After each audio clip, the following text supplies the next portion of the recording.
Hey y'all, Rob the American here. We have found ourselves back in London today. We've got an action-packed day. We're walking right now to Burlington Arcade. We're going to meet the good folks at Maunder who do pre-owned vintage watches. And then this evening we've got a time and tide function that happens to be at, not at time and tide, but it's for Tissot. It's at their boutique in Covent Garden. I've never been there before. So yeah, I'm dragging y'all with me, so stick around.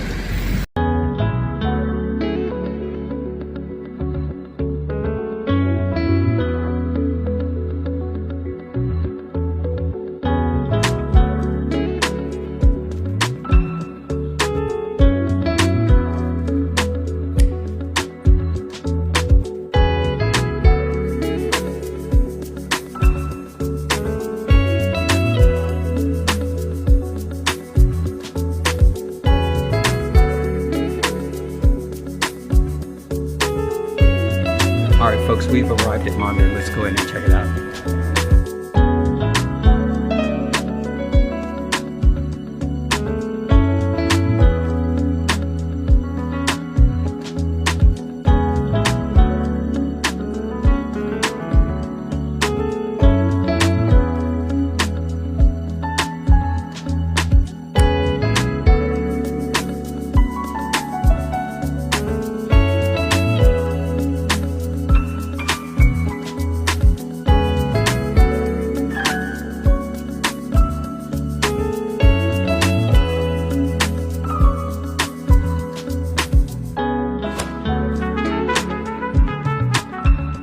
And first up is this Patek Philiipe Nautilus reference 5723 1R-001.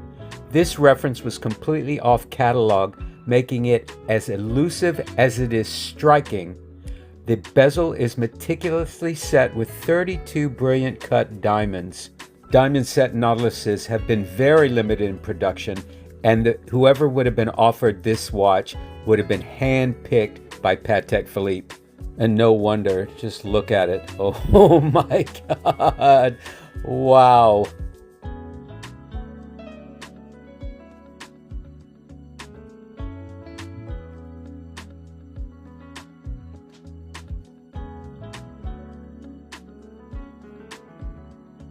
Next up is this 1979 Rolex Day Date reference 18038 with this oxblood red Stella dial.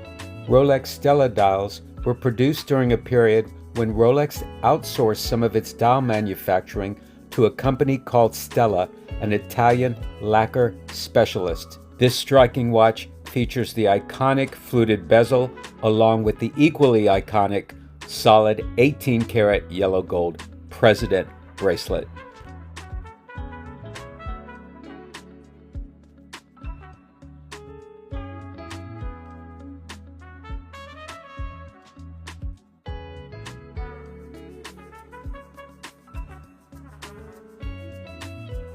All right, let's talk about class.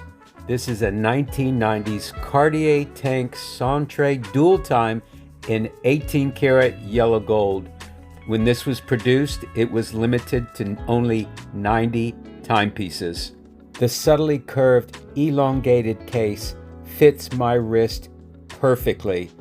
And you know it's cool because a watch like this was seen back in the day on the wrist of Steve McQueen.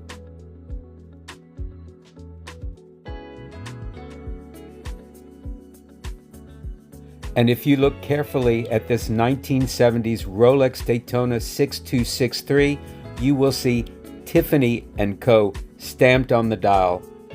In the 1970s, Tiffany & Co. was an authorized Rolex retailer in the United States, and as part of that partnership, a small number of Rolex watches, like this Daytona, were stamped with the Tiffany logo on the dial. These watches are rare and highly coveted.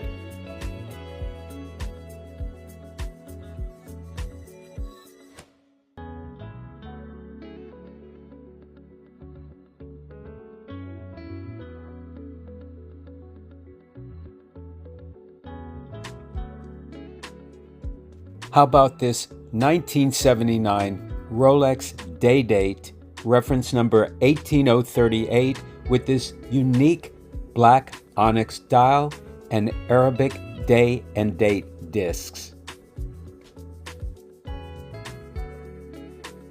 Here is a 2001 Audemars Piguet Royal Oak, reference number 14790, Salmon Dial. It's a 36mm stainless steel case and bracelet, and it looks pretty sharp on my wrist, I have to say.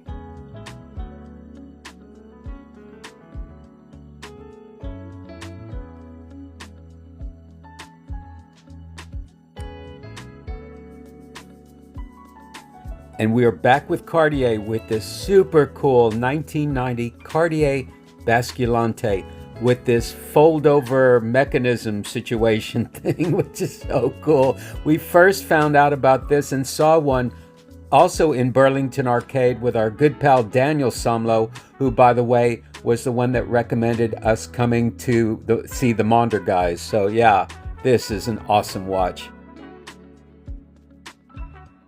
Here is a 2021 Patek Philippe Perpetual Calendar Chronograph, reference number 5270P. It's crafted in platinum, 41mm case, exquisite construction, beautiful all around. The open case back reveals the high horology movement that goes into this watch.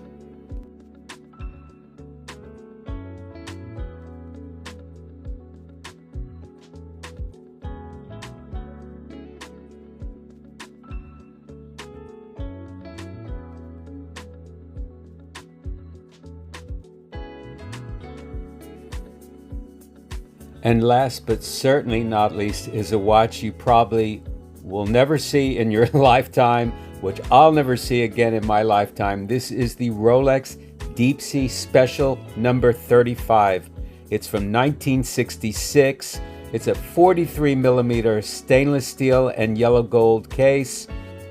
It features a domed glass crystal and is powered by the Rolex caliber 1570 movement. Was built to withstand over 1,000 atmospheres of pressure.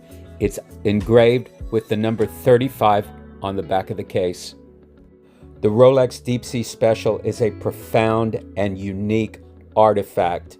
I don't think I'm going to fit this under my cuff, but you know what? This spaceship looking, spectacular looking artifact of another era, I feel so fortunate to have had the opportunity to see this in person. We've just finished at Maunder. How cool was that? Oh my God. All right, so we are starving to death. I'm gonna go get something to eat, and then we're gonna wander around looking at more watches. After lunch, we made a stop at the Grand Seiko Boutique on Bond Street and had a look at this brand new Grand Seiko SLGW007, also known as the Moonlit Birch tree. It's a 38.6mm stainless steel case with a thickness of just under 10mm, a manual wind movement, leather strap, looks very sharp. It retails for 8,600 pounds or about $10,800 US.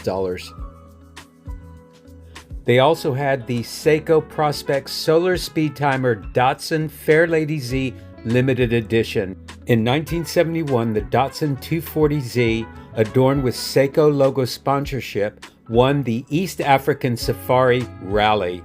This commemorative retails for 880 pounds and was one of 3 commemorative Datsun Seikos.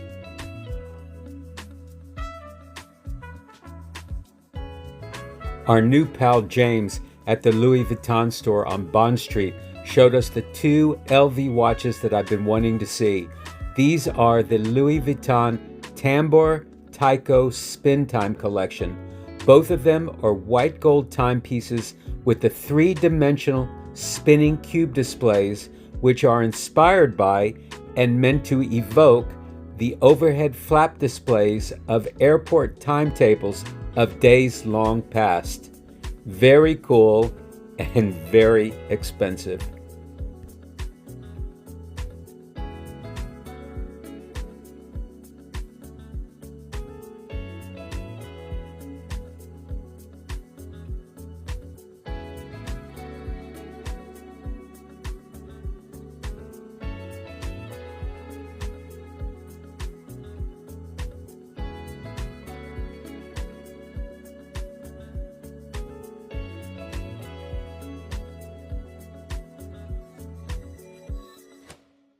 All right, guys, we've made it into Covent Garden, and Tissot is right behind us. Let's go in and check it out.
My name is Russell Sheldrake. I'm the UK editor of Time and Tide.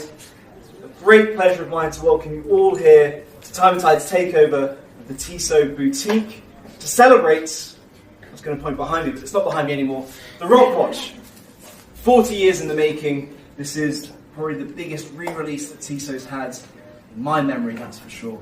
But I'm very glad that you're all here and we can here celebrate and you can get hands-on with it. We've got a few vintage pieces to try on as well. But before we do, I'd like to introduce you to the most important person in the room. And that is Catherine, brand manager. I'm the most important. Thanks so much. I take it. Good evening, thank you so much for coming tonight. And thanks to Time and Tide for hosting you lovely people. We celebrate today a true icon in the history of watchmaking, the Tissot Rock Watch. So when launched in 1985, it was a bold idea, turning a piece of granite into a watch. And it certainly pushed the limits of design and craftsmanship. But it became an icon globally very, very fast, and then also led to a whole collection of the icons of nature, from the wood watch to the mother of pearl watch, as it became so popular. The Rock Watch is also a true reflection of the brand's heritage, merging innovation, watchmaking expertise, and a sense of history.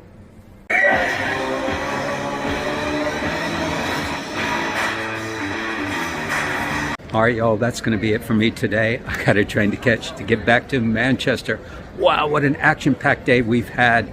Of course, I've got huge thank yous first to our good pals at Maunder for showing us all those amazing vintage and pre-owned watches. Spectacular. And of course, to the good folks here at Tissot and the guys at Time and Tide for inviting us to this party. You know, what can I say? They're always so welcoming to me. So definitely go check all these out. And if you enjoyed this video, make sure you give it a like and subscribe to my channel and leave a comment down below what you see today, either the Tissot or some of those amazing pre-owns. Let me know on the comments below. And don't forget, my Instagram is Rob the American. That's Rob_the_American. Follow that and join me again for some more watch talk. Y'all take good care.